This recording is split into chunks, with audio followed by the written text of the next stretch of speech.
నమస్తే రమగారు. నమస్తే జయ. రమగారు, మనము పూజా మందిరంలో దేవుని యొక్క ప్రతిమలు పెట్టుకుంటాం, ఫొటోస్ అని, లేకపోతే చిన్న చిన్న విగ్రహాల రూపంలో పెట్టుకుంటాం. మట్టి విగ్రహాలు, రాగివి, కంచువి అట్లా పెట్టుకుంటాం కదా. వీటికి ఒక ఆర్డర్ ఉంటుందా? అంటే ఫస్ట్ ఈ విగ్రహం పెట్టుకోవాలి, వరుస క్రమం అట్లా ఏమన్నా ఉంటుందా రమగారు? గజం కేవలం 500 రూపాయలతో 1210 గజాల భూమి కేవలం 6 లక్షలు మాత్రమే. అవన్నీ పర్సనల్ థింగ్స్. కానీ మరి మాకు చాలా సందేహాలు. ఎట్లా? పూజా మందిరాలు ఉండే అలవాటు ఉండాలి, పూజా విధానపు పద్ధతులు ఉండాలి. శైవులు శివారాధన చేసేవాళ్ళు వాళ్ళకు ఒక పద్ధతి, ఓకే, విష్ణువారాధన చేసేవాళ్ళు ఒక పద్ధతి, వాళ్ళదే. లింగధారులు, లింగాయతులు ఇలా కొన్ని పద్ధతులు వేరే, వాళ్ళది వాళ్ళ పద్ధతి. సాధారణంగా ఎవరైనా ఏదో పటాలు పెట్టుకుంటాం, విగ్రహాలు పెట్టుకుంటాం, బొమ్మలు పెట్టుకుంటాం. పాతకాలపు విధానాలు వేరు కదా. ఇప్పుడంతా మనం ఏంటంటే ఒక పూజ గది ఒక చక్కగా పెట్టుకోవటం, మన తాలూకు టేస్ట్, మన భక్తి, మన టేస్ట్, మన అభిరుచి ప్రతిబింబించేలాగానే పూజా మందిరాలు అవి ఇవి ఉంటున్నాయి. అవునవును కదా. ఈ మనం ఎక్కడికి వెళ్తే అక్కడి నుంచి ఓ ప్రతిమ తెచ్చి, ఓ ఫోటో తెచ్చి, మన ఫ్రెండ్స్ ఎవరో వెళ్తే వాళ్ళు కూడా తెచ్చి ఇవన్నీ అనుకుందాం, పెంచుకుంటాం. అట్లా అదే వాళ్ళు ఇచ్చారు పెట్టుకుంటాం. కొన్నాళ్ళు వేయక అది పాత పడుతుంది, మనకే ప్లేస్ చాలదు, తీసేయటానికి భయం వేస్తుంది. ఆఖరికి వేప చెట్టు కూడా వేసేటప్పుడు వేపకొమ్మ, తీసేటప్పుడు అసిరెమ్మ అంటారు. తెలుసా, విన్నావా ఎప్పుడైనా? లేదండి. వేసేటప్పుడు ఏముంది, వేప చెట్టు ఉంటుందిలే అనుకుంటాం. వేప అంత చెట్టు అయింది, ఆ చెట్టు కొట్టేదాం, అయ్యి బాబాయ్ అమ్మవారు రా అంటారు. అసిరెమ్మ. వేయబోతే వేపకొమ్మే, అది వేసినాడు, తీసేటప్పుడు అసిరెమ్మ అవుతుంది. అది ఓకే, అమ్మతా లేదు అని తీయకూడదు కదా.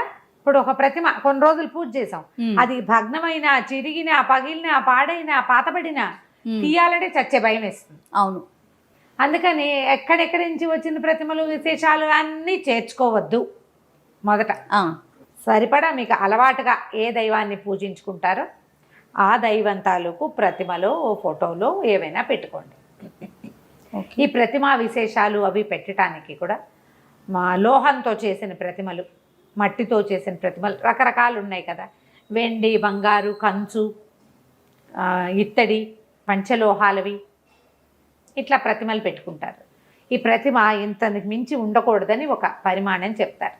ఆ ప్రతిమ కూడా బోల్ ఉండకూడదు, హాలో ఉండకూడదు. హాలోగా ఉన్నది పనికిరాదని కొన్ని చోట్ల చెప్తారు. మనం ఎన్నని ఫాలో అవుతాం? నేను ఒకటి చెప్తా, ఆవిడెవరో అక్క ఇంకొక చెప్తారు, పెద్దక్కయ్య గారు, ఓ పెద్దమ్మ గారు ఇంకోటి చెప్తారు. వీళ్ళందరికీ మహాగురువు, మనమందరం ఫాలో అయ్యే మహానుభావులు ఇంకొకటి చెప్తారు. నీకొకటి బుద్ధిలో ఇంకొకటి ఉంటుంది, నీకు ఒక ఉత్సాహం ఉంటుంది, వాళ్ళు ఎవరింట్లోనో చూసి వస్తావు, అది పెట్టుకోవాలనిపిస్తుంది. అవును. అప్పుడు ఎవరిని ఫాలో అవ్వాలి తెలియదు, పెట్టుకున్నావు పోనీ. ఇవన్నీ సార్వజనీనమైన సంగతులమ్మా, ఎవరిని ఉద్దేశించినవి కాదు. ఎవరో వస్తారు, నా బొట్టు వాళ్ళే, అదేంటి అది అలా పెట్టుకున్నారు, ఇలా పెట్టుకోకూడదు కదా, ఇలా అవుతాయి అని చెప్తారు. నేనైతే ఎవరింట్లో చెప్పని చెప్తున్నా, మాట వరుస. అలాగే ఏదో తోచక మాట్లాడే వాళ్ళే చెప్పేసరికల్లా ఆ ముందు రోజు, ఆ వెనక రోజు ఏదైనా అయ్యిందనుకో, దాని మీదే లాగుతుంది. ఇది అక్కడికి కనెక్ట్ చేస్తూ ఉంటాం. అవును కదా. అవునండి. ఎప్పుడు కూడా ధర్మ సంబంధమైన వ్యవహారాలు ఒకటి నువ్వు గట్టిగా ఉండు, స్ట్రాంగ్, నా ఇష్టం, నాకు ఇదే ఇష్టం, నేను ఇలాగే చేస్తా, నాకు ఇదే నచ్చింది, నేను ఈ దేవుడినే పూజిస్తా, అది నాకు కృష్ణుడే ఇష్టం, ఇంతెత్తు కృష్ణ ప్రతిమే నేను పెట్టుకుంటా, నీ ఇష్టం. లేదా మా ఇంట్లో ఉంది, మా అమ్మమ్మ చేసింది, అమ్మ చేసింది, లేదా అత్తగారు చేశారు, మేము ఇలాగే పెట్టుకుంటాం, అది కూడా నీ ఇష్టం. రెండో పాయింట్ కాదు, ఒక గురువు గారు వారు ఏది సెలవిస్తే అది పెట్టుకో. ఒక గురువు గారు ఒకటి నువ్వు, రెండోది నీ పురాతనమైన మీ ఇంట్లో పద్ధతి, లేదా ఒక గురూజీ. ఇలా పెట్టుకుని మీరు ఏవైనా పెట్టుకోవచ్చు, ఏ ఆర్డర్లో అయినా పెట్టుకోవచ్చు. సాధారణంగా ఏం చేస్తారు, లక్ష్మీ, సరస్వతి, వినాయకుడు ఉన్న పటం అందరిళ్లలోనూ ఉంటుంది. శ్రీరామ పట్టాభిషేకం అందరిళ్లలోనూ ఉంటుంది. నరసింహస్వామి ఇష్టం, నరసింహస్వామిని పెట్టుకుంటారు. వెంకటేశ్వర స్వామి ఇష్టం, వెంకటేశ్వర స్వామి ప్రతిమ పెట్టుకుంటారు. ప్రతిమ పెట్టుకోకపోతే పటం పెట్టుకుంటాం. మాకు కృష్ణుడు ఇష్టం, మాకు ఒక బుజ్జి కృష్ణుడు. లక్ష్మీదేవి అందరిళ్లలోనూ లక్ష్మీదేవులు, మళ్ళీ వరలక్ష్మి వ్రతాలు, బంగారపు షాపులు వాళ్ళు రండి మీకు అవేవో ఇస్తామని పిలిచి కొన్ని దశాబ్దాలుగా అందరిళ్లలోనూ లక్ష్మీదేవులు ఉంటున్నారు. ప్రతిమలు కొనుక్కుని పెట్టుకుంటారు. పూజ చేయొచ్చు చేయకూడదు, దీనికి హాలో ఉంది, చిల్లు ఉంది, ఏకాండి ప్రతిమ, ఇది రాగిది, వెండిది, ఇత్తడిది, ఏవో ఆలోచిస్తాం. పూర్తిగా మీ మనసు. నేను ఒకటి చెప్తా, మా ఇంట్లో ఇలా కాదండి అంటావు నువ్వు, అవునా? ఖచ్చితంగా. అబ్బాయి మీరు మీవన్నీ మా మీద ఎందుకు రుద్దుతారు అంటారు ఇంకొకళ్ళు. మీకు కావాల్సినట్టు మీరు పెట్టుకోండి, మాకు కావాల్సినట్టు మేము పెట్టుకుంటాం అని ఇంకా చక్కగా అంటే ఏమంటారంటే, నీ ఇల్లు నీ ఇష్టం, మా ఇల్లు మా ఇష్టం, ఏకవచనాల్లో కూడా వచ్చేస్తారు. ఎలాగైనా జరిగేది. అందుకని నియమం ఏదైనా పెట్టుకునేటప్పుడు భయపడకుండా ఉండే వాటిలలోకి దిగండి. సాధారణంగా వినాయక ప్రతిమలు పెట్టుకుంటారు, ఎందుకనో తెలీదు. మా ఇంట్లో ఆ పెళ్ళప్పుడు ఎవరో ఇంత వినాయకుడిని, సిల్వర్ వినాయకుడిని ఇచ్చారు. అదేంటి తమాషాగా మెరిసేది. ఎప్పుడూ ఆయన మా పూజలోనే ఉన్నాడు. మా అమ్మగారు మా సింహాసనం ఉంటుంది మా ఇళ్లలో. సింహాసనం ఉండేసి కుటుంబాలు కొన్ని ఉంటాయి. ఇంత ఇత్తడి సింహాసనం ఉండి అందులో ఒక అన్నపూర్ణ, ఒక వినాయకుడు, ఒక గౌరీదేవి, చిన్న ఎర్రటి రాయి, అదేదో సోనానదో ఎక్కడి నుంచో తెస్తారట, చిట్టి అంత ఎర్రరాయి, ఇవి ఉంటారు. అన్నపూర్ణ గరిట పట్టుకున్న అన్నపూర్ణాదేవి, బియ్య బస్తాల్లో కూడా వేసుకుంటాం అన్నపూర్ణాదేవి. ఈ సింహాసనం ఉంటాయి. కొన్ని చోట్లేమో ఇలాగా ఒక దాంట్లో ఒకటి పెట్టి ఉన్నటువంటి బిద్దెలు, అరివేణాలు అవి ఉంటాయి చూడు, కుండలు, అట్లా దాన్ని ఏదో అంటారు, గుడ్లు ఏమంటారో కరెక్ట్గా దాని పేరు నాకు గుర్తు రావటంలా. ఓ 4 ఉండాలి పూర్ణ కలశాలు. గంగాజలం పెట్టుకుంటారు కొంతమంది. ఇందులో ఇదే కరెక్టు ఇది తప్పు అని ఏమీ లేదు. నేను చెప్పా కదా 3 పాయింట్లు, ఎవరైనా ఇదే చెప్తారు.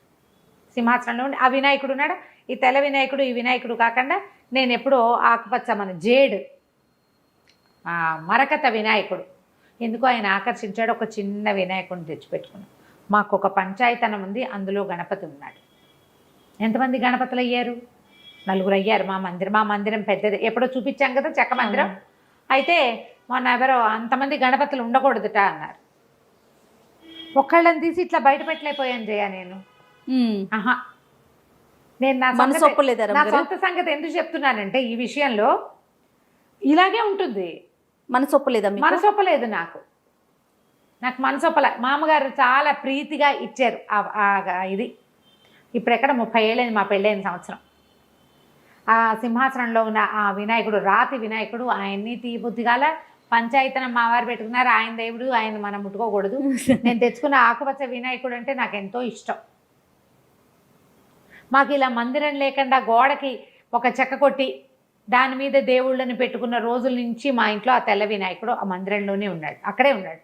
దేవుడు ఎక్కడ పూజ చేసుకుంటున్నామో అక్కడ గంధం పెట్టి ఓ బొట్టు పెట్టే అలవాటు. ఏ ఒక్కళ్ళని తీసి పక్కన పెట్టలా, నేను పెట్టబుద్ధి కాలా. నాకు నా మనసే కదా ఇక్కడ ప్రవర్తించింది. నేను వినలేదు ఆ మాట. మా అక్కయ్య ఎవరితో వింది, వాళ్ళు చెప్పేస్తే వస్తే అంతమంది వినాయకుడు ఉండకూడదుటే, అంతమంది గణపతి ఒక్కడే ఉండాలి. నాకు గణపతి ఒక్కడే, నాకు 4 గణపతులు లేరు.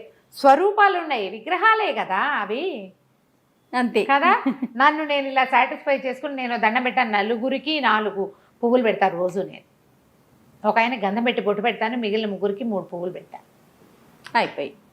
ప్రధానమైనది ఏంటంటే మన విధానాన్ని బట్టి నువ్వెవరిని ఫాలో అవుతావు, నీ బుద్ధి ఏ స్వరూపము యందు లయం అవుతుంది. 10 రకాలుగా పోనివ్వకండి, దాన్ని స్ట్రైట్గా వెళ్ళనివ్వండి.